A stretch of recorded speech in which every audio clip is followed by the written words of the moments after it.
Well, I am an admirer of Elisa's. Elisa has even worked for me, and the fact is that she is talented.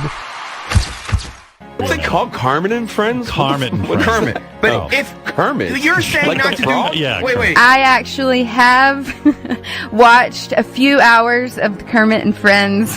How many hours have you watched, Natalie? Oh, no. Probably indulged in 8 hours. Holy. My wife and I watched Benji's ex-girlfriends or whatever's going on. We watched this crazy podcast, and I have to say, this is one of the probably in the top 5 things I think about right now. She has a podcast, but she gets to come on the radio. It is craziness upon craziness.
Hi, everybody. Welcome to Kermit and Friends. I am Elisa. This is Fozzie, and Kermit is watching from heaven. As you know, we took a 1-week break. I was in South Carolina visiting family. I got very sick on this trip, very sick. I don't know. There's something that happens to me when I don't do Kermit and Friends. I'm kind of out of sorts, but we're back, and we're going to be better than ever. We have many fun guests today. We're going to start the show off strong with a musical performance by Lexa Terrestrial. Hey, how's it going? So I couldn't rock the big bow. We have a little bow. Can you hear me okay? I hope you can. I'll start performing. This is a new track, and I just dropped a music video for it, and it's called Sesame. And yeah, check it out on YouTube. It's actually really fun. We filmed it in New York and stuff. So yeah, hopefully you can hear this. I pray to God. And this is my DJ, TJ Paris. He's the best. He runs shit. All right. Thank you. Thank you, Kermit and Friends. You guys have been really nice. So I hope you enjoy this. This is called Sesame. You can check it out. It's on Spotify, anywhere, any galaxy, Lexa Terrestrial. All right. Here we go. By the way, we're in Pittsburgh right now. Pittsburgh, Pennsylvania.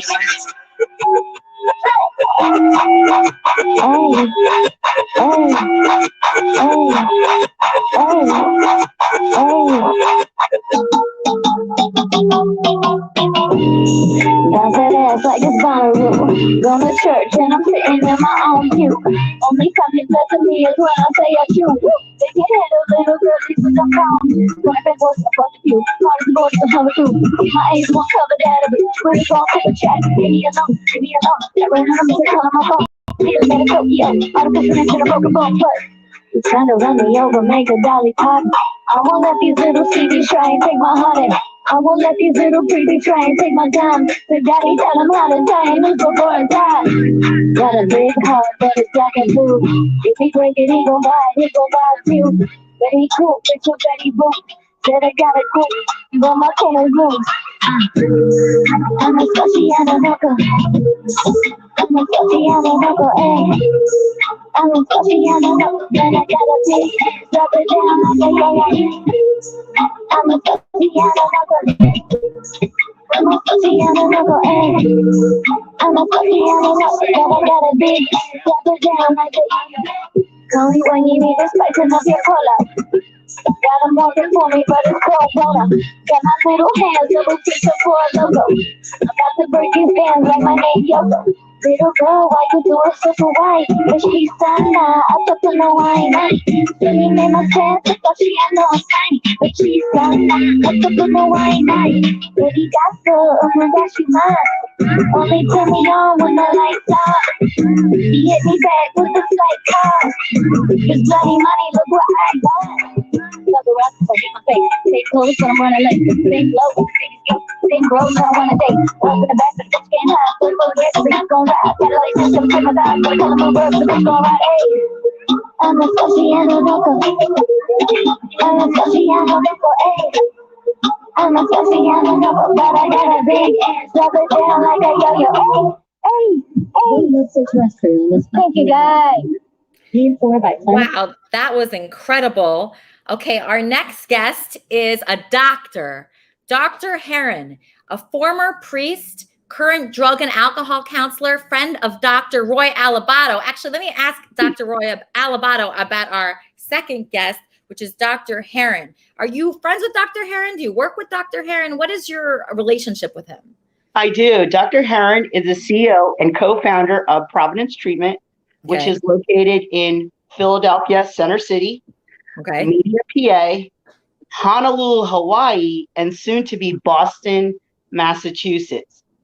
And we are a high-end drug and alcohol outpatient. We offer a partial program, intensive outpatient, and general outpatient. And our clients are actually professionals. So they're physicians, pilots, nurse practitioners, different business owners, people of business in nature, and also professionals in training, like for instance, residents or nursing students. So we hold a different variety of people, but they're on the professional end. Okay, yeah. So these people, but what are their main issues that they come to you for? When do they come to you guys? So it all depends, and Dr. Heron can explain to this. Okay. But for instance, you have physicians that are in training and residents, and they're using, and they need help. And so these are professional doctors, taking care of other people, and there's a safety concern because they're doing surgery on people, but they're drinking or they're, having pills or, using heroin. Would these people come to you at what point? I don't understand what point, because if they're drinking and doing surgery on people. Yeah. So sometimes they get in trouble. Okay. And so a board like PNAP would come to us and saying, hey, Dr. Elisa has a problem, and to uphold her license, you need to go to us. Okay. And there are other people that avoid that and saying, I do have a problem, I'm going to go to you. So, I wonder what inspired Dr. Heron to go after this group. Because it seems to me that would be a rare group. It is. You can ask him that. He's the co-founder of this. And part of our practice was based on his private practice. Okay. So it grew from his private practice. And so he's someone to talk to you about that. But I totally enjoy working with him. He is a true expert. And so he knows about the drug and alcohol recovery. There's a difference between being sober and being in recovery. And he literally has so much insight towards people. And so he is something so interesting. I really, admire him. He's our CEO. And we work with him, and he's just great to work with. So wow. Okay, great. I'm so excited. Thank you for introducing me to him. Everybody, welcome to the show, Dr. Heron. Hi, Doctor. Welcome to Kermit and Friends. Good morning here in Honolulu. I'm glad to be here. Thank you for inviting me. Oh, my absolute pleasure. I was reading about your backstory that Dr. Roy sent me. he said your first job was you were a priest. Is that right? Yes, I was a Jesuit. Okay. So are you a very religious person? I would probably say that I'm more spiritual. You're more. Were you religious before? Yes, yeah, I was a Catholic, and yes, religious before. But this kind of that background does help my work currently because in addiction recovery, we talk a lot about spirituality. Okay, so but you were Catholic, now you're spiritual. Why did that change? Well, there's really no, religion is sort of like, in a sense, boxing God, right? You put God in a box, you say, I'm Catholic, I'm Episcopalian, I'm Jewish. Yeah. Where spirituality is being open to everything, right? The presence of God, the presence of something greater than myself. I know I'm not God, and probably you're not God either, even though you have this wonderful show. But aren't we all God? Or shouldn't we all kind of try to imitate what God does? Yes, that's how I feel. But we're not God, right? We're not. Okay. Right. So the idea that there is something greater than us that is, kind of allowing us to thrive in life. It's giving us the order in which to thrive. And creates the sun and the moon and the stars and that type of thing. Right. Okay. So you were Catholic because of your family. Did you come from a Catholic family? Yes. Okay. So then you became, you got to be big in the church. What stopped that for you? Why did you stop that kind of lifestyle? Well, I just saw that there were other things for me to do in life. I felt that it was really, I left in 2000. And that's when I moved over to Honolulu. After that, I was living in Boston at the time. And I just felt that there was much more for me to do rather than in the confines of the church. Okay. And was it hard leaving? No, I took, about 2 years to discern that, to think about it. And it was the right thing to do. Okay. Yeah. It seems like a big decision. I think we struggle with decisions like that. How would you say if somebody's facing a decision like that, completely changing their life, would you say? Well, I think it's basically a continuation of your path, right? So it's not really, you have to discern what are the pros and cons of making a major decision. Like getting into recovery, right? That's a major decision for someone. They're addicted to drugs, alcohol, sex, work, whatever it is. And they have to make a decision to get into recovery. And so you have to basically do a pros and cons. There's obviously something that's working for you to do the drug, right? It's doing something for you. But the other aspects of your life, whether it be work, whether it be, dating, whether it be working, any of that kind of stuff, as Dr. Alabato said, our patients get to a point where they are flying, 747 jets, and they're intoxicated. So that those folks need treatment, right, immediately. Okay, that is scary to me. Yeah, it's certainly scary. That is scary that someone that's a pilot, would do that. Do you think that's how often does that happen? Well, it doesn't get to that point often, but it can get close to it. People have been, reported on the tarmac doing their pre-flight check and intoxicated, and the airlines catch them before they actually get in the cockpit. But the addiction doesn't care. That's the point here. The addiction doesn't care whether you're a surgeon, whether you're a pilot, whether you're homeless, whether you're, whoever you are, whether you're a celebrity, it doesn't matter who you are. And what starts off as usually a social event, drinking or using some drugs, becomes a totally absorbed way of living. And do you think you chose this path? Do you just like helping people? Do you relate to this in any way? Yes. I come from a family with addiction. I lost two of my brothers from addiction. Two of my younger brothers both died. One just recently from a heroin overdose, and the other one I lost in 2006 from alcohol and drug overdose. Oh my gosh, I'm so sorry to hear that. So both of your brothers, why do you think that happened? Because it can't just be because they enjoyed it, like they enjoyed doing drugs or enjoyed drinking. What do you think? It's got to be like something deep inside. Well, we know that there's some genetic factor in addiction, right? If you look back into your family, the family, maybe the multi-generational, that there are, there are people who have addiction and it's passed on. And also there's a sense of, some people have what we call addictive personalities, right? So they may start using something, whether it be, they may even shop addictively, right? Anything they do addictively, and so that can be a contributor. Or, alcohol and drugs are seen as a solution for people, right? That my life is not going well, and I'm using drugs or alcohol as a solution. Yes. And it's funny, my, I guess, ex or whatever, my friend Andy, he says, when I ask him if he's depressed, he says no.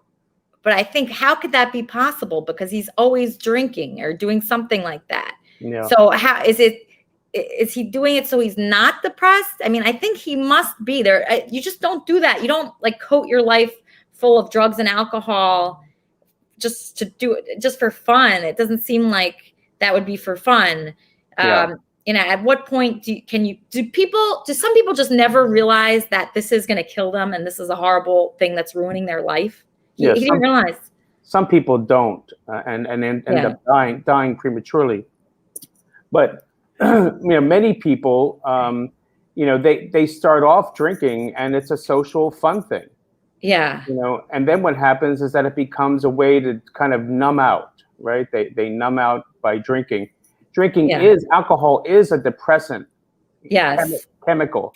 So you are going to get depressed, but sometimes people get depressed and that it becomes a very known emotion, right? And they kind of get unplugged, they get into their comfort zone, and it can be very, very sad, but there's not a lot of motivation to change. Yeah. And when you think of your brothers, I think of this with my ex-fiance. I think, okay, how much do you step in when you see that someone is doing something, and this is gonna like 100% kill them eventually at one point, and you're so exhausted from trying to help, and you don't feel like you have anything left. Like, my friend, this just happened to her. She's watching right now. At one point she just walked away. Right? She walked away from the person and then they ended up, passing. And I think that happens a lot where you just have to walk away. You have to save yourself. It's like, do you save that person? Do you babysit them every day to make sure they're okay? Or do you walk away and risk that they could be gone? Yeah. Well, the first thing you have to say to yourself that you didn't cause this, right? Right. And you can't control it, right? So the best thing to do is to seek help for yourself. Yes. Right? Because many times you become addicted to the person who's addicted.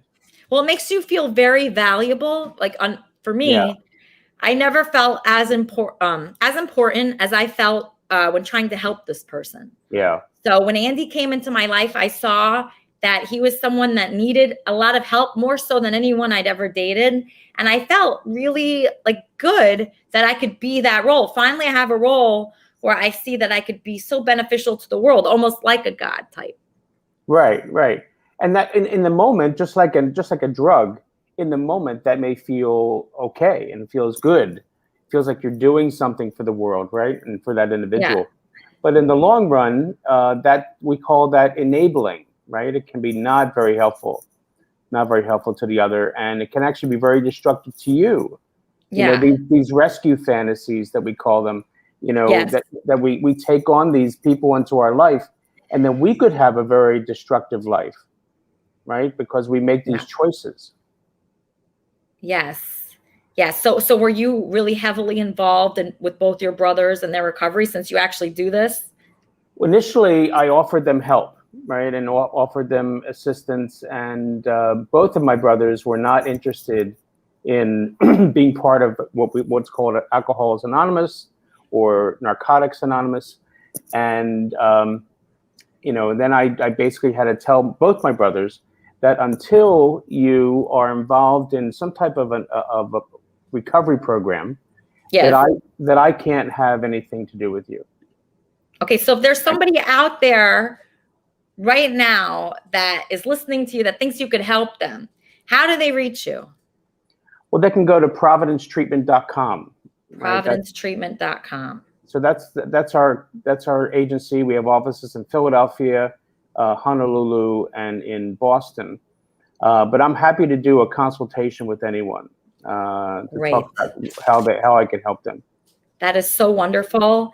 Just sit tight, Dr. Heron. I love this guy, Dr. Heron. He's amazing. We have a Stinky Fish Challenge right now going on, and I think it's important to show that. We have Johnny B and Supertramp, who are two Kermitarians that have met up in some state in a far-off land to present to us a very important challenge. Can you guys please explain the challenge you guys are doing? Well, I think okay. And I want to let you know I'm recording this two spots, so I got to start that. Are we going to go right to doing this, or are we going to be back and forth? Okay. First of all, what is this? Like when you say this, what is this? So this is the Stinky Fish Challenge. This is a can of surströmming Swedish fish. It's been fermented with salt to the point where it just barely rots. Okay. It's supposed to be one of the stinkiest, most fouling smelling things on the planet. And most people, when they open the can and attempt this challenge, throw up. Okay. So this is this a TikTok challenge? Is this big on TikTok, or where did you get? It's big on TikTok. It's big on YouTube. It's big everywhere right now. Wow. Okay. Are we going to do this whole thing now? Because we're ready. So what is the thing? What are you going to do? You're going to open it? We're going to open this thing up. I'm going to open it up outside the door. I've got a remote camera for that instead of inside the house. Okay. And I'm going to switch over to the split screen camera so you'll be able to see it in the upper right-hand corner. Now, I am recording this in my StreamYard so that I can play just this part back later. They'll hear you talking. They're just not going to see the whole show. And I'll open it outside, and then we got forks, and we're all going to attempt to take a taste of it and see if we can do it without tossing our cookies. Okay, everybody presenting the live streaming of the Stinky Fish Challenge. Okay, we're going to switch this over a little bit here to, which means I've got to find the one that I had. Sorry, bad production, right? Ow, what did I do here? Johnny B, you're a bad production. Okay. Oh, I see why it's looking funny. You got the camera set in the wrong spot. We got to move the camera. All right. We got to change the camera position. You should be able to hear us. Come on, Austin. My grandson Austin is here. Tramp and I are going to do it. You can move the whole thing a little bit. And his cameraman's going to try it too. All right, so we're going to come out here. No, David, you watch the camera. You can see it over there too, all right? All right. We got a nice breeze outside, so it shouldn't be too awful bad. Can you see it good on there? Yes. I don't want it in my face. Okay. Well, I don't want it in I don't want my face either. Damn it. Ooh. Do it, bitch. Bit, but it didn't spray. Oh, there it goes. Oh my God! Ah, that is way. Oh my God, this is way worse than the liquid ass. Woo wee! Oh, you got to put your hand under the can so it doesn't. I don't want to get it on me. You got to hold it because the damn can openers. I noticed this even in other videos. It doesn't want to. You don't want to cut. You just pop in and then they don't want to cut because the shape of the can. Give me the other can opener. God, that is disgusting. Isn't it though? Oh my Atlanta! It's actually, I think the shit spray smelled better. Actually, way better. Pull that. Oh my Atlanta! Oh my God! Okay, we're getting the lid. Oh.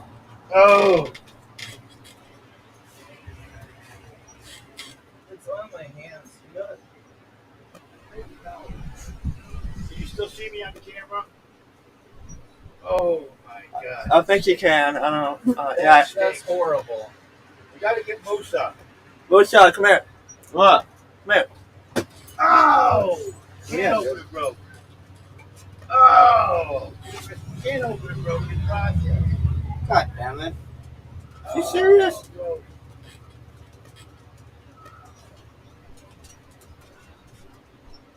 Oh! Oh, God damn. Oh! Oh! Oh, the can opener broke. Couldn't do it. Ain't that shit? The old can opener broke. Yeah. We busted the can opener. All right, you guys did great. I'm very proud of you. Come with us. Any thoughts on the fish can? Oh! Is she still paying attention to us? Elisa, are you still paying attention? Yeah, I'm here. I'm here. I'm happy you guys are together. I'm happy Okay, you that stretched you're... that too big.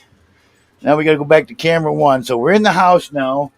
Get with it this, out of my face. It's disgusting. it's all over my hand. It's all no. over my hand. Why I don't actually you guys think this. clean yourselves up? You clean yourselves up. Let's just all enjoy a nice professional performance from Wappy.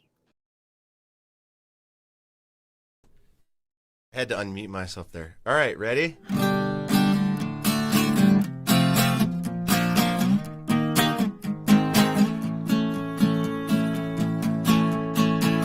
You know that it would be untrue. You know that I would be a liar if I was to say to you, girl, we couldn't get much higher. Come on, baby, light my fire. Come on, baby, light my fire. Try to set the night on fire.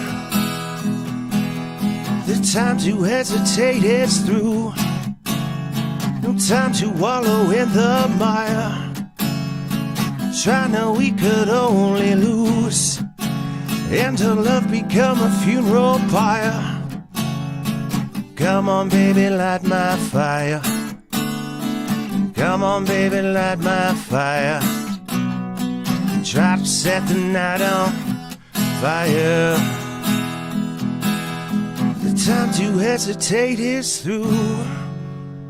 No time to wallow in the mire. Try no, we could only lose, and our love become a funeral pyre.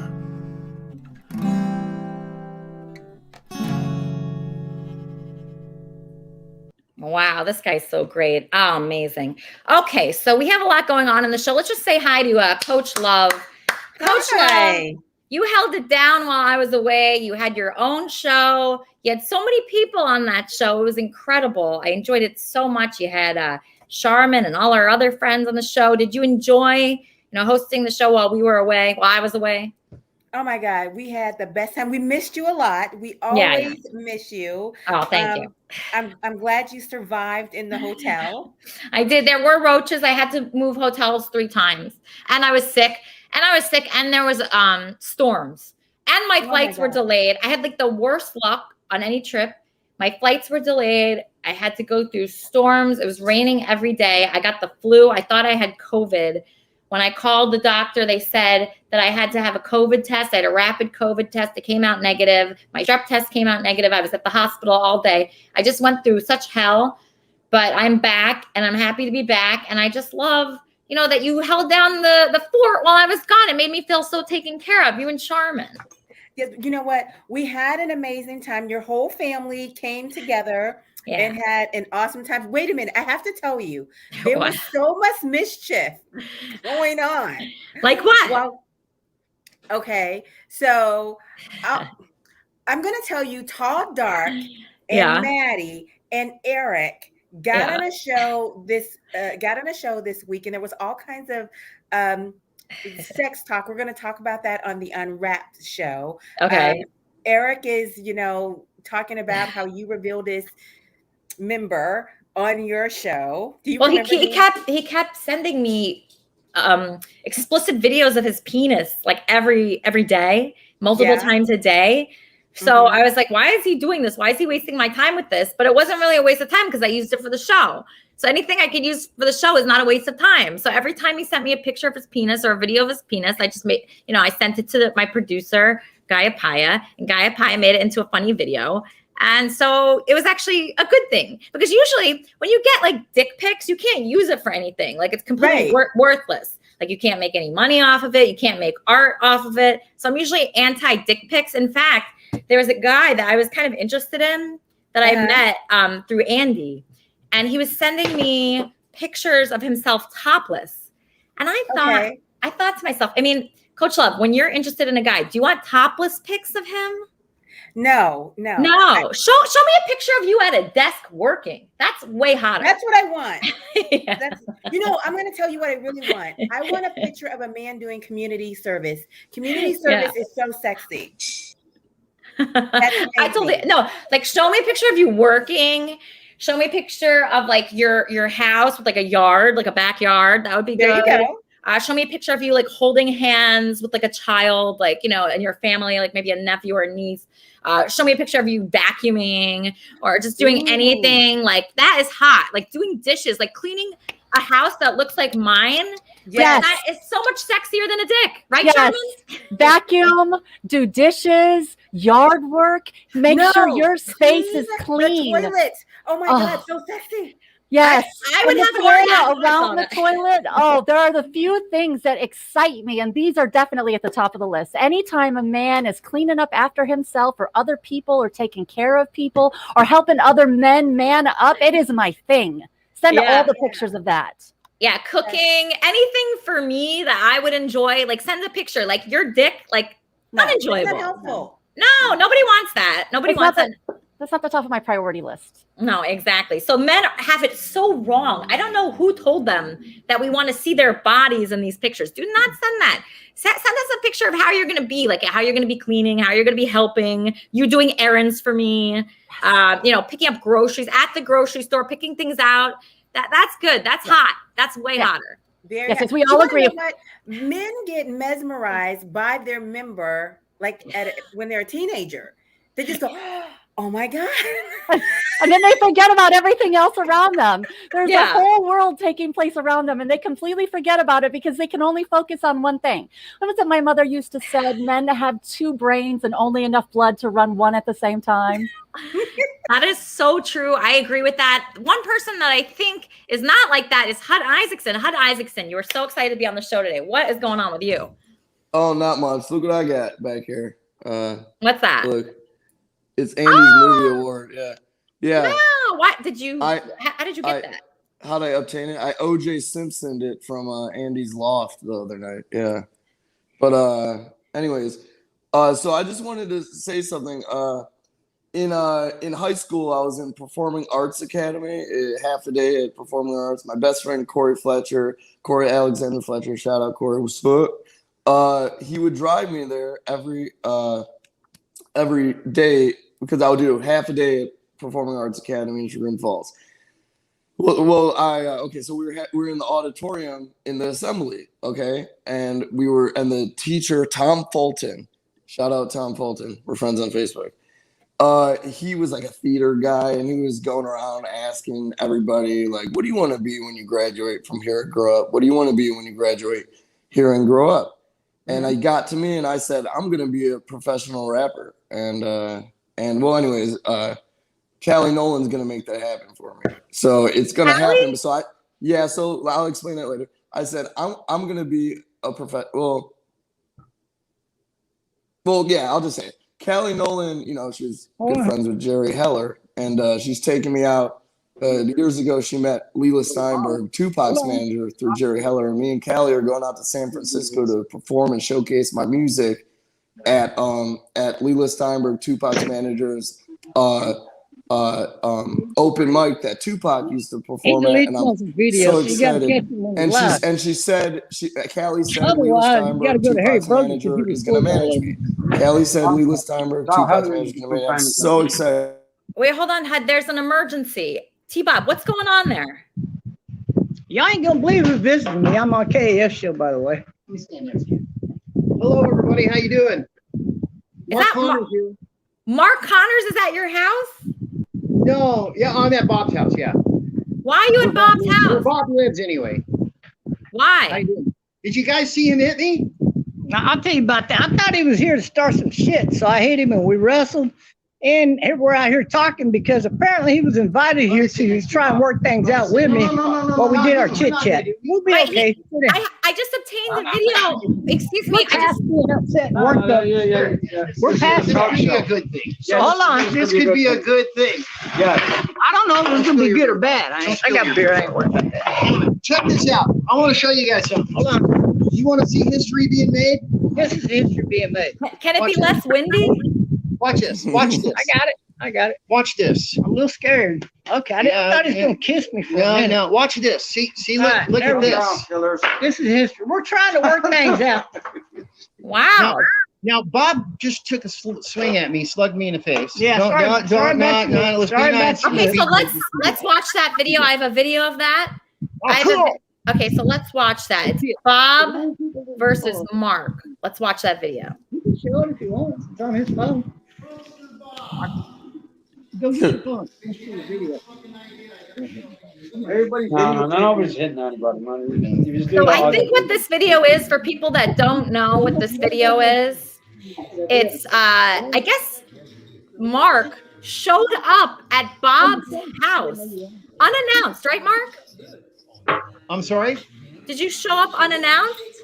No, I'm here on business. Unannounced to me, so I didn't know what he was here for. Watch this. This is good. It's very windy. Can you guys go inside? Look at that. Yeah, baby.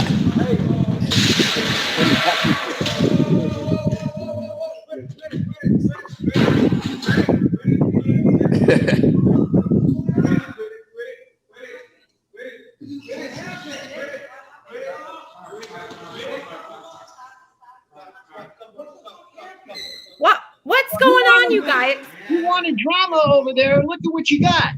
But you would need to punch him on Kermit and Friends to be drama. No. We knew damn well you guys would tune in.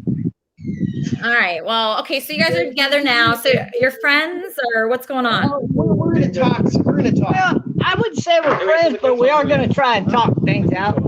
Okay, talk things out inside because it's too windy where you are. It's too loud and windy. Okay, all right. So whatever. Okay, so the Stinky Fish Challenge, is that still going on? Oh my God. We haven't tasted it yet. We've been waiting for you. Okay, here we go. Oh my God. Okay. I'm gonna close the other door. We don't need the camera anymore. Close the other door so it's not so much bright in the background. Don't spill it. I already dumped out most of the stinky juice. I dumped it down the toilet. These are Austin, get in there. They're nasty looking. I mean, it's just like, oh my Lord. Yeah, it's nasty as your apartment. Oh, it's putrid as hell. Hey, I think you were put together. Oh, you can't just cut it, can you? Oh, I don't even want to. Hey, it didn't take. I don't want really, to use one John. of my knives to cut a Can you piece. take any longer? Well, Kleenex, what do you think of this challenge, the Stinky Fish Challenge? You think it's all correct? Well, I saw it. Captain and Trampoline sent it to a kid that does a lot of challenges, and it was his mother and the father, and then that kid actually ate it, but it took forever. So we know it's fermented and it stinks.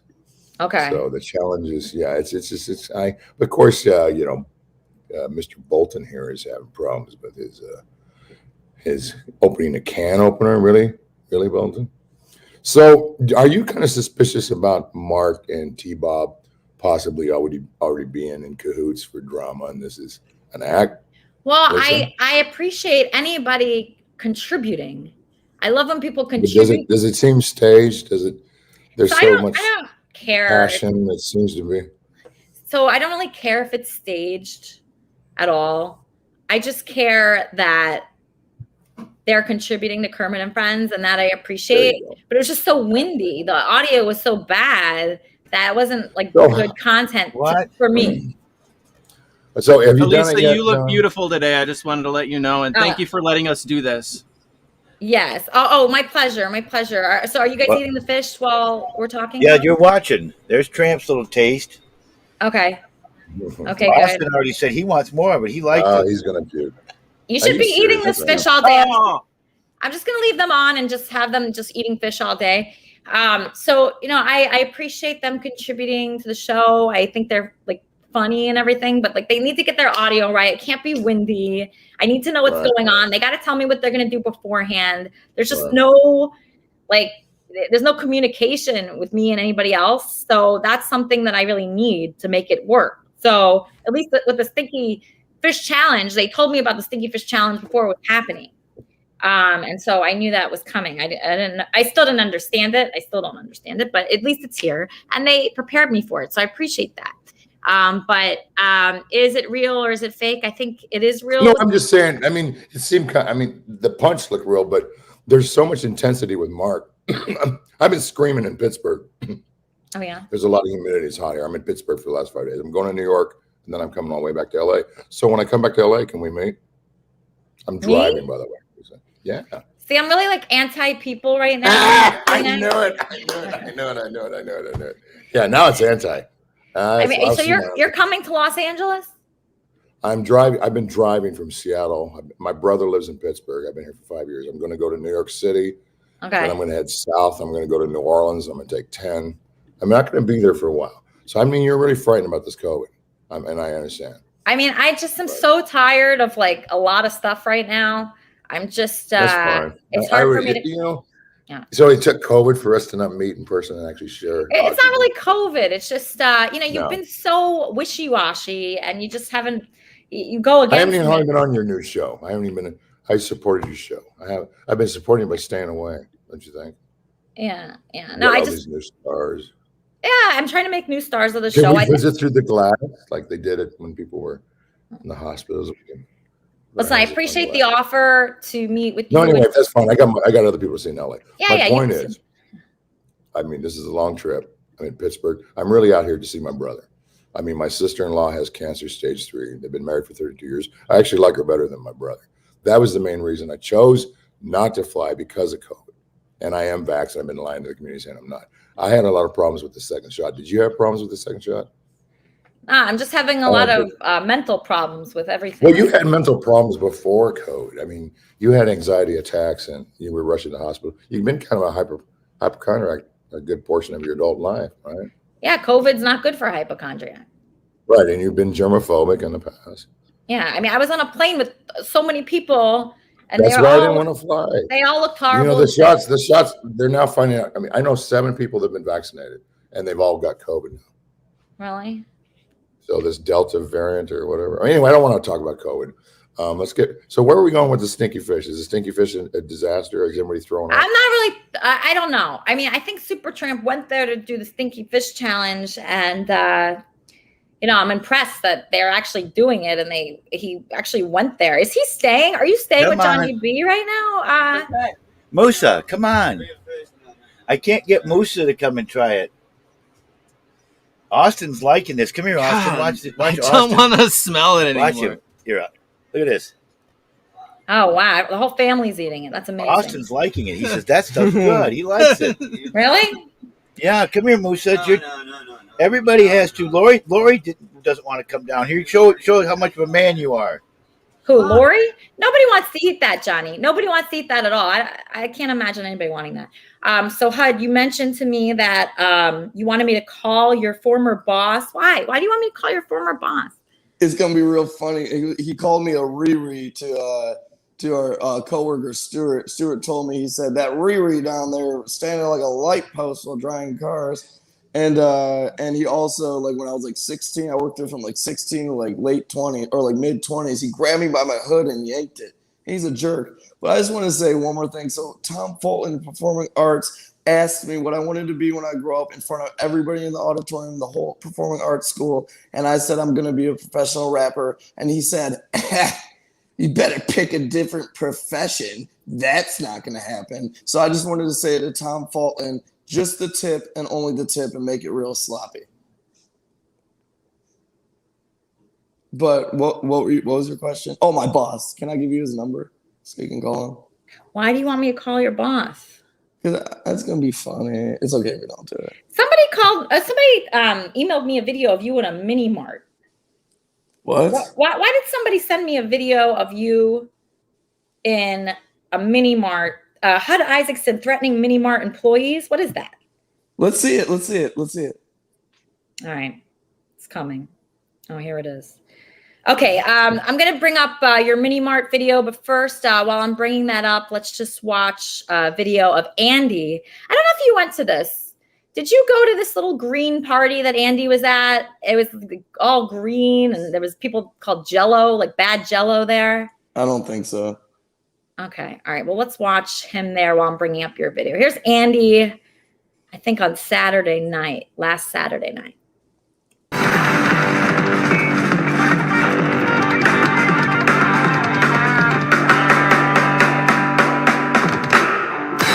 Yeah! Hello! Hello! Hello! Hello and welcome to the show, boys and girls. We have a very special guest here tonight. Well, I'm sorry, but my balls are made out of steel.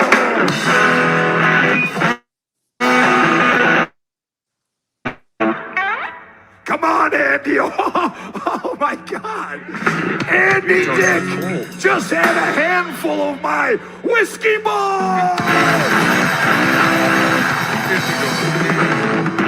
Oh, hell. Andy Dick is here. My pants are coming off for the show. Ow! Let's go. Come on, little drum roll, please.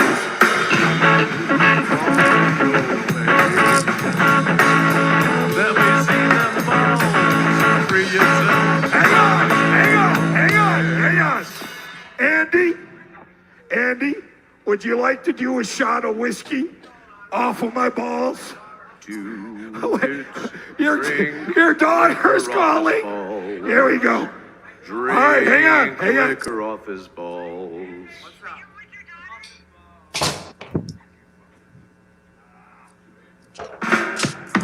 You know, we have a... You know, we got a live fucking show going on here. We got a goddamn celebrity about to take a shot of whiskey off my balls.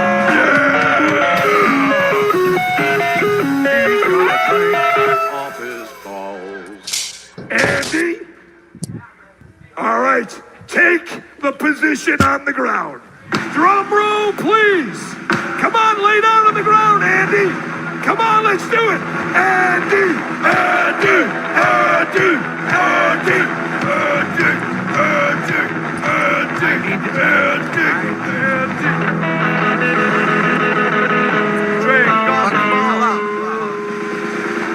I need to see them balls, bitch.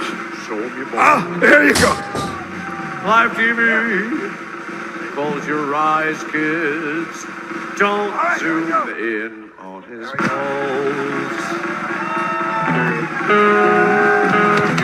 That just happened.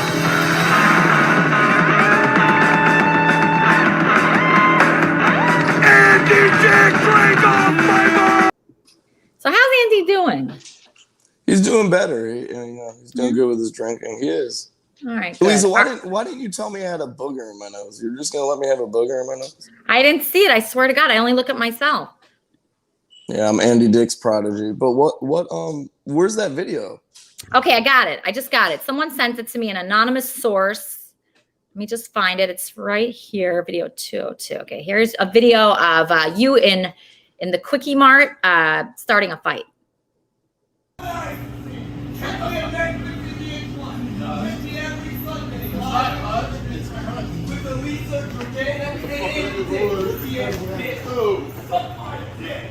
Pussy ass bitch! Suck my dick! Google me! Hud Isaacson! HUD space ISAACSON! Google me! Catch me live every Sunday on Kermit and Friends with Elisa, Jordan, and Wow! This is a great advertisement for Kermit and Friends. Thanks, Hud. That was amazing. Okay, so that was great. Yeah. I will be using that. Thank West you Side. so much. I'm so happy I got that sent to me. Wow, that was an anonymous source. Okay, so I'm going to be putting out that video later. Wow, that was like I swear that could cure my COVID. Okay, so that was beautiful. Thank you so much. I am just thrilled with that. I don't even know what to say. I'm going to just say Hud Isaacson and Captain Muttley are both Kermitarians of the week. Hud Isaacson for making that video, and Captain Muttley for talking me through my flying. I was so scared. He's a pilot, and he walked me through the weather patterns and what the turbulence was going to be, and I just appreciate that so much. Everybody welcome Wappy with another song. Sorry, I had myself muted again. All right, here we go.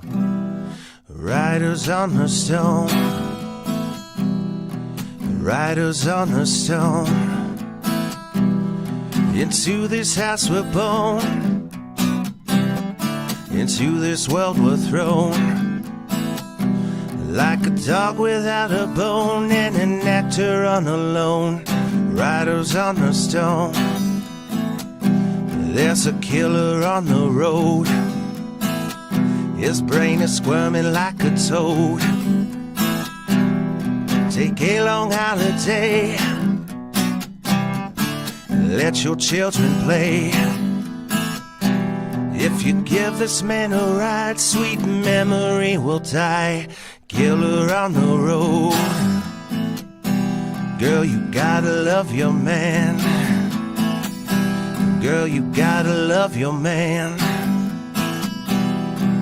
Take him by the hand, make him understand. The world on you depends, our life will never end. Gotta love your man. Riders on the stone, riders on the stone, into this house we're born, into this world we're thrown, like a dog without a bone and an actor on a loan. Riders on the stone, riders on the stone, riders on the stone. Absolutely gorgeous. I am very torn. You know, I know Kleenex wants to meet me, but Charmin, you know, you met Johnny B. I did. I enjoyed meeting Johnny B. So do you feel safe meeting random Kermitarians? Some of the Kermitarians, absolutely. I enjoyed meeting Johnny. I would have happily met Barry. Barry was uncomfortable with me coming to where he was staying. Dr. Roy thought it was brave of me to go meet Barry as well. I can tell you I will not be meeting Eric. No. Why would you? Why would you? No, I would not. Especially since he thinks I'm a witch and would like to burn me alive. I won't be meeting Eric. So my advice to you would be to follow your gut instincts. And if you feel comfortable with these people, feel free to meet them somewhere. But if they set off your spidey senses in the slightest, Okay, stay hold away. up. I met Eric, and Eric, I told everybody privately, he is nuts. She was the one that made me, she's my great friend, and I knew she was setting me up. I knew that. But then she gave me a little hint. She goes, he's like Marcus Weaven, but better attractive. So I was nice to him. I showed him see up. But that, the thing is, this woman, she's always said, when everybody would come, she wanted to meet me. I'm in Pittsburgh. I'll be in New Jersey tomorrow, New York. And then once I hit New York, I'm coming back. I'm going to Southern California because I have an uncle there. I'm going to be in Los Angeles. I'm going to be in Beverly Hills. But I don't think it's because of COVID why she doesn't meet me. I think Are you driving cross country? No, I'm driving cross country. It was COVID. I think it's. I've been very nasty to her. I've scared her in the past with my insults. Well, if that's the my case, rage. then I support her decision not to meet you. Maybe another time. Yeah, and I always knew she never would. She'd meet my wife before. I mean, I got a better chance. I got a better chance of meeting Clear Cider in California than meeting her. They don't know why do you want to meet? Why do you want to meet her? Why? Well, because I've followed this woman, and unlike Eric, I had a fantasy about Elisa, but I knew I would never act on it. And then when everybody was going, you should go to California when she was working as Sir, I didn't even entertain it. And then I got really hateful about it because I didn't like her saying I was her favorite and how much she loved me and how special I was to her. And then when I turned on her, she forgot that it was part of just reaction to this virtual world. I think she took it serious. I was told that she left my photograph at her apartment in New York What? And I was told you left my photograph when you were living in New York with your doorman.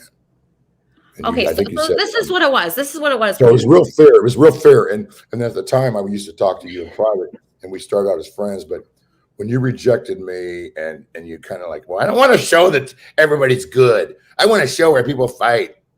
But I got a little caught up in it. I look at Kermit. Look at what happened with the last 13 days.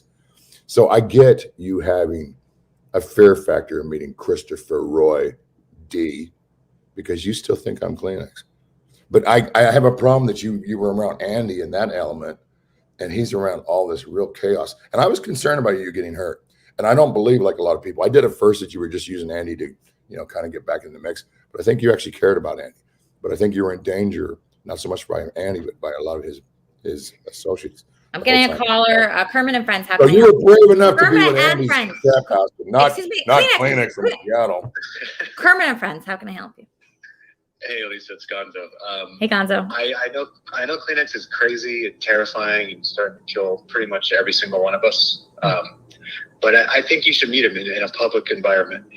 I think it would be fun, and it would be. You think it would be fun? Yeah.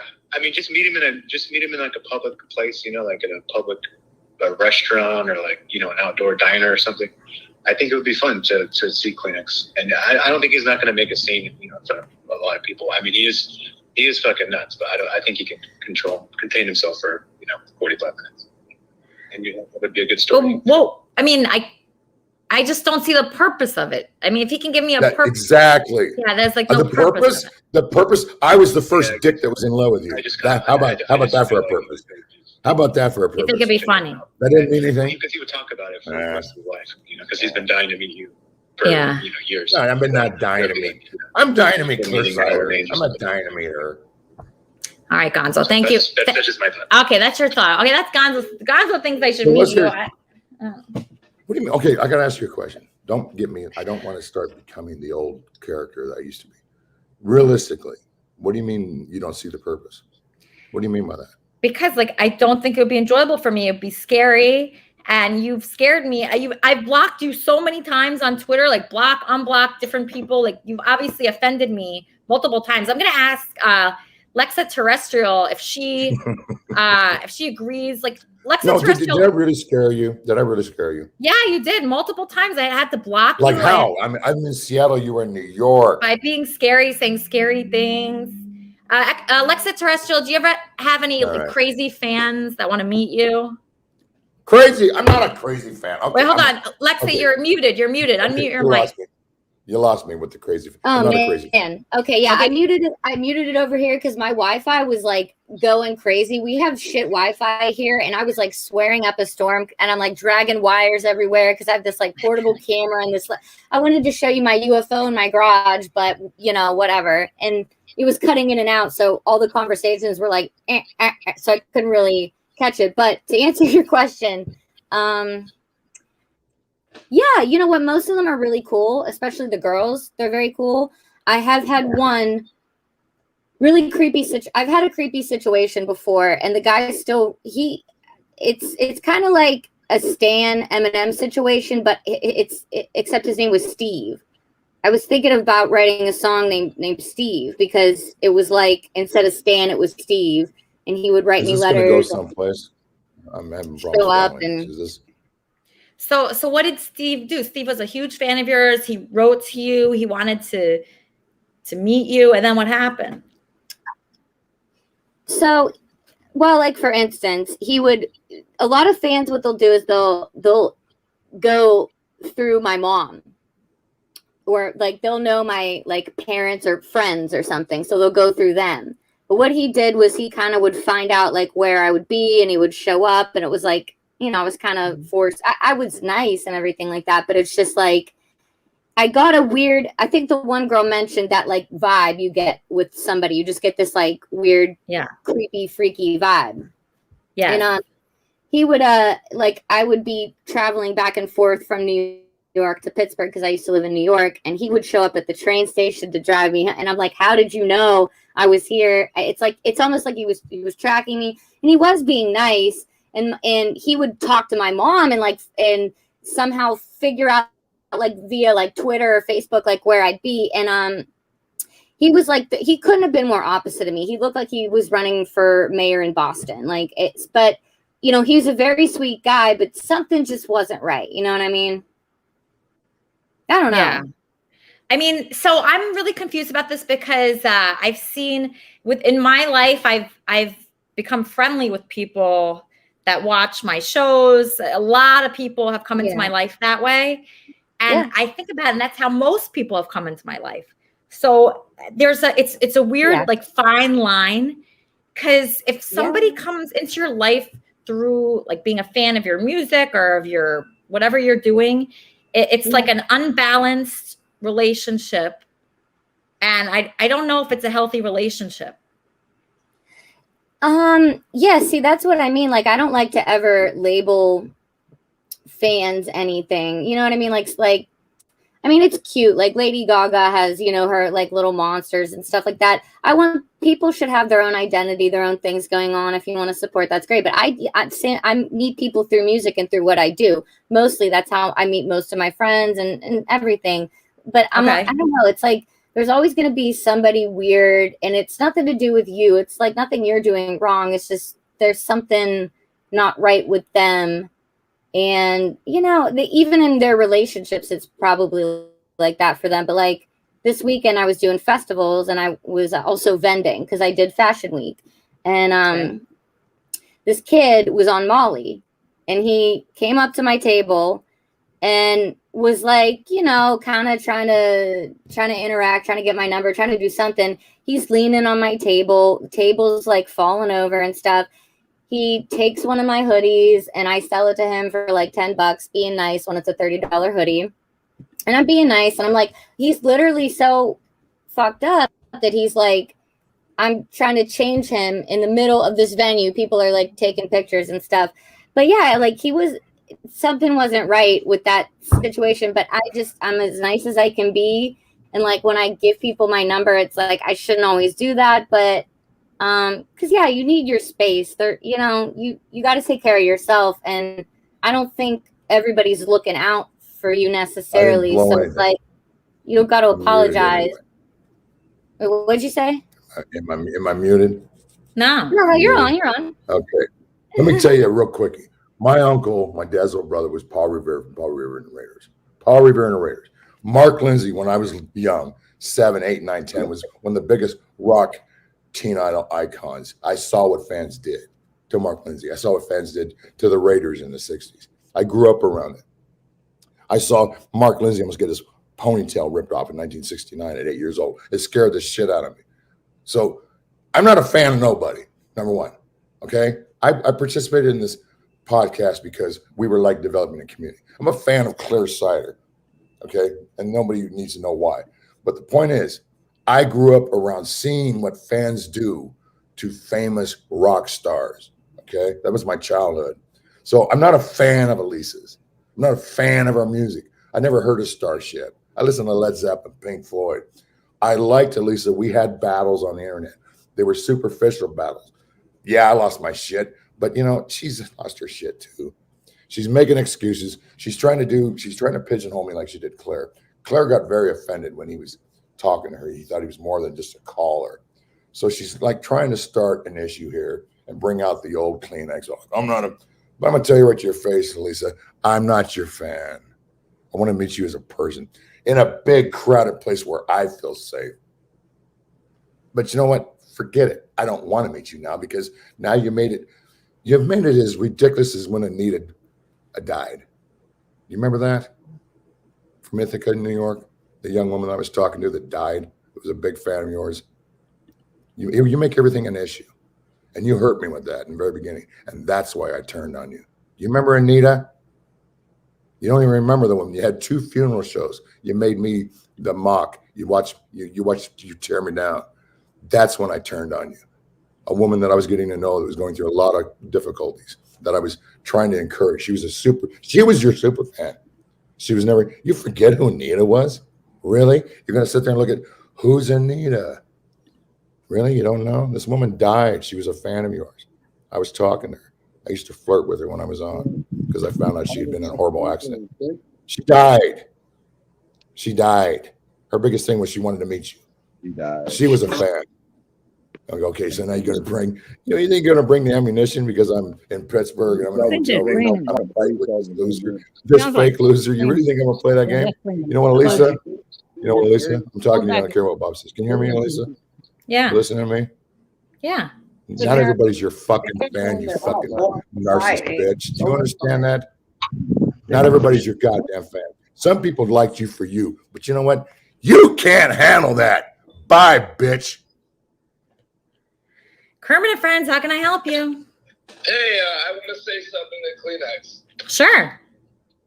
Yeah, I'm going to blow my nose with your dick hole, you asshole. How dare you talk about Elisa like that? I'm going to touch your urethra with your consent because you're a faggot, Kleenex. Whoa. Suck my pee hole, asshole. Okay, have a good one, Elisa. Love you.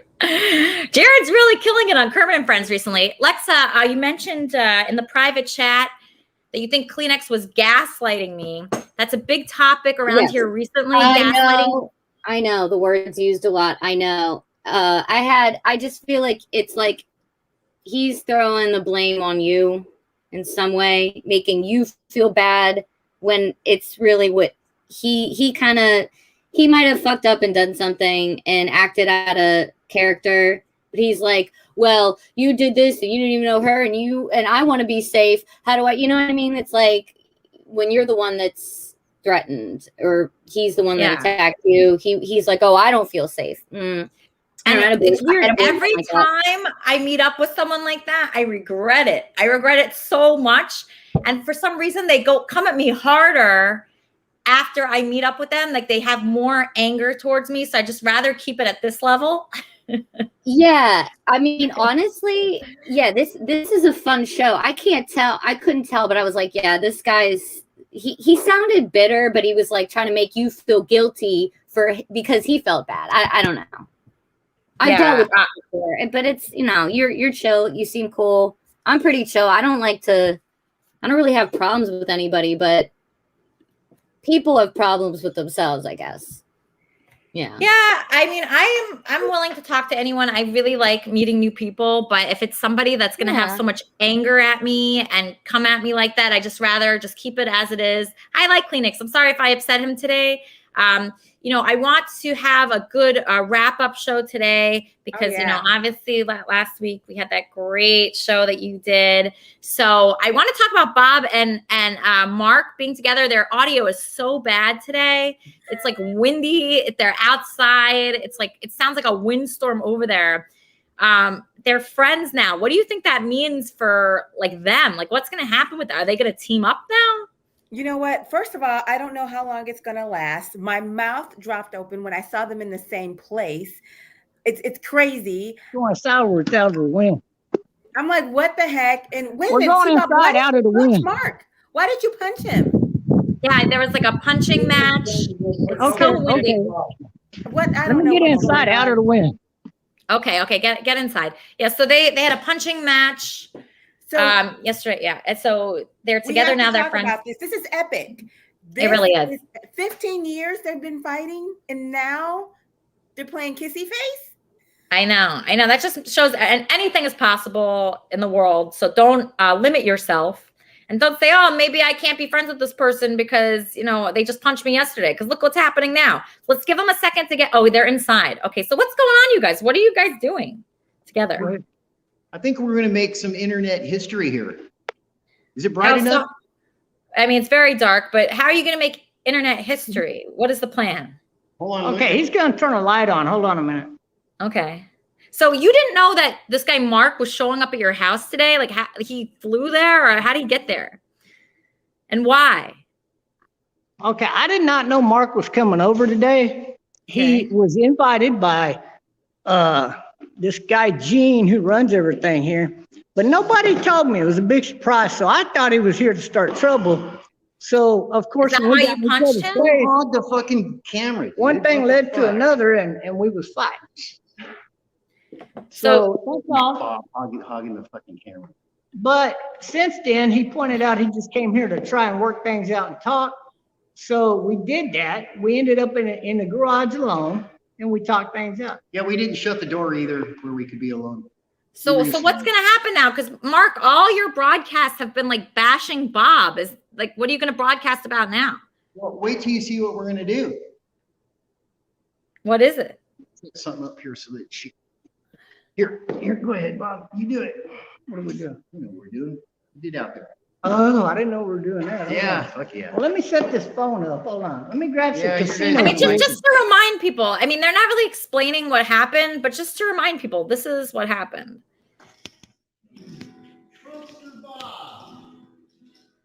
But you had no fucking idea I got a show in your living room, did you? I didn't worry about it. What's that mine? Look at you. You're shaking like a little baby. You look like a shaker. Yeah, you do. You look like a shaker. I don't think so. No. Yeah, you gonna do something good. Oh no. You're gonna touch your hands? Look at you. Look at you shaking. Look at you. Now you're strong like that. Don't touch me. Yeah, they want to shut it to my house. I think they want to shut it to my house. Hey.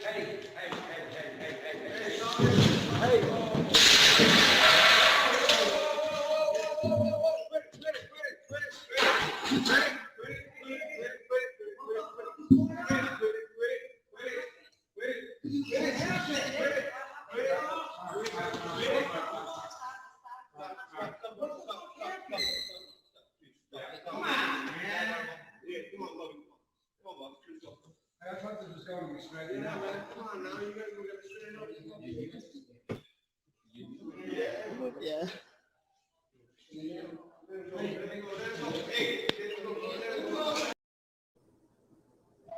All right. Now you guys want to see what's going to happen now? Sure. Watch this. You do it. Dear God, we come to you, ease both our hearts and to mend our souls, and to come together in truth and justice. In Jesus Christ. Peace. And peace. Amen. Amen. It's the power of the Lord. All right, you guys. This is what we'd rather see on your show, Lisa. Not the fight, but what has transpired from it. And I want everybody to know that I came down here not to fight Bob. Not at all. I came here to actually do exactly what just now happened. That's what I came down here for. People get caught up in a bunch of shit all the time. I'm trying to watch my language. It's more fun. He actually convinced me by his wording and just talking to him that he does have faith in God. And that means more to me than all the innuendo.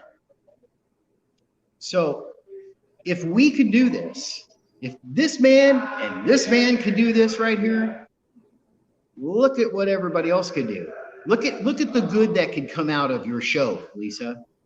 Instead of all of this drama. How do you know that me and Bob didn't plan this in the first place together? Well, we didn't. Obviously. We didn't. Fuck, no, we didn't. I didn't know he was coming. Nobody told me.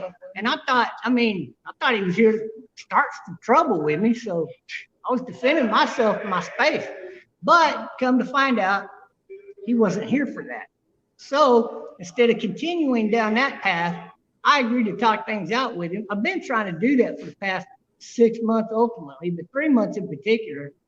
And he just wasn't hearing it until about, a month ago? 4 days ago. Oh, 4 days ago. And within 4 days, he got in contact with Gene. Gene invited him down here to work it out with me. So No, we're not business. Oh, okay. Well, he did show up here with that intention. Remember I said I was going to turn my stalkers into making me money? That's what's happening. Well, he can if he wants to sing and they work something out in that direction. It may be very profitable for both. Well, anyway, I'm about helping people, and we're talking about doing some really cool benefit concerts. So here's my point. They do a lot of benefits. You've heard this is my point, Elisa.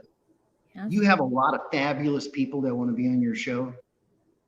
You have a lot of fabulous, incredible women on your show that want to help you. Put your arm around. No gay shit. Right. Yeah, no butthole challenges either. No. Now you bring me back that you got me to get all sad. I'm just kidding. I lost my voice. So, are you guys going to be bosom buddies now? Is that what's going on here? Well, we're going to be I mean, I'm actually enjoying seeing you guys. Thank get you. friendship. I mean, look, it happened for them, but it can't happen for me and Elisa. I mean, we're going to try to walk the right path together. So are you gonna get Jesus now, Bob? I mean, you know what, guys? Hey, Kleenex. I will eat your shut dick. up. I'll eat your Oh, dick shut with up, your Wigger. consent. With your consent, you faggot ass bitch. Suck my dick. Married You 32 pussy fart. years. You fucking pussy fart. Suck my dick. You fat fuck. I'll Yeah, put my dick in between your fat rolls. You Okay. fucking bitch. Okay. I love it. Yeah. Yeah. More. Better. Bigger. Suck bigger. my dick. I was Suck yelling my at Mud dick, last pussy. night. Catch me Me live. and Mud. That's why I Catch got me no in voice. Andy's I've new been yelling, movie. Mud. Catch me in Yeah. Andy's new movie while Andy you're Dick jerking your got a mom's new dick. movie. It's called Catch me in Andy's new Degenerate movie with Mike Alcoholic Tyson Drug and Andy Addict that Dick, can't get a Mickey fucking real Gooch, Callie Nolan while Andy you're Dick, jerking your Andy mom's Dick, little Andy fucking dick. Suck Yeah. my Well, black by the way, dick, my name is bitch. Chris Dick, so look me up. That's my name, motherfucker. Suck You like my dick too much? black It's my dick, you last little name. bitch. That's my real name, Suck my motherfucker. black No, dick. Wait, you Don't guys are talk to getting a Elisa caller. like that. I'm just Yeah, gonna let's get a caller. caller. Kermit and Friends. How can I help you?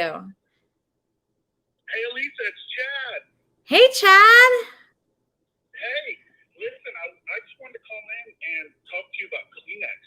I know some people are trying to push you to meet him, but 2 nights ago, he met up with someone in our community, and I just want to give a report on that. He walked into this person's house. First of all, he didn't even let the person know what time he was coming over. He just showed up and started knocking on his front door, and then he went around the back door and started knocking. But when he came in, he started going through his cabinets, like opening up his closets, like opening up every drawer, his refrigerator, his freezer, Lies. like around everywhere. And then Chad's still a liar. The face is full. Yeah, right. Yeah, work harder on this gaslighting, Chad. You're losing your time. Oh, you're so full of shit. And also, if you listen to Kleenex right now, you can hear his voice. He is so sick right now. He's got COVID. He's got the Delta variant, the Lambda variant, whatever. He's got everything. Don't meet him. For your own sake, Lisa. Love you. Love you, Chad. Wow, that was Chad. Yeah, that's an asshole, Chad. First of all, you know what? I had no intentions on meeting you. I wanted to see. You had no intentions. I mean, like she's gonna try to molest you. You fucking rapist. Shut up, you has-been. Whatever. You know what? I'll meet you, motherfucker, because I am and from I'll Los eat Angeles. your fucking dick with your Oh, consent. yeah. Meet me in Bring Andy Koreatown, Dick. bitch. Meet me in Koreatown, you punk ass bitch. I'll throw you in the tar pits, bitch. I'll eat about your that? dick with your consent. I'll Meet put me you in in the tar Koreatown pit. at the Ralphs, you punk ass bitch. I'll eat your dick with your consent in front of everybody, you pussy ass bitch. You're up to Santa your Claus same looking ass shit. motherfucker. That's right. Put me I'm on your holding wish your list, you dad. pussy ass bitch. Put me on your wish list. Tell the elves to suck my I love dick it. too, you I faggot. love it. I love it. Bitch. Yeah, I got children older than you. Shut up. I'll get my friends, dude. I have friends, and I'll beat your ass myself, and I'll get my friends to suck your dick after with your consent. Pussy fart. You fat pussy fart. I haven't had a pussy fart for a while. Yeah, How are they? I will fuck your fat rolls. You obese fuck. You obese fuck. And I'll fuck your whole family's fat rolls with their consent. You obese Did he get fuck. training from Eric back in Seattle? Whatever, pussy. Whatever, pussy hole. Shut your pussy lips, both of them. Well, you pussy. start talking about Shut both your pussy lips, about Santa the Claus. satanic rules Santa of, Claus looking ass motherfucking bitch. I am a Santa Claus looking motherfucker.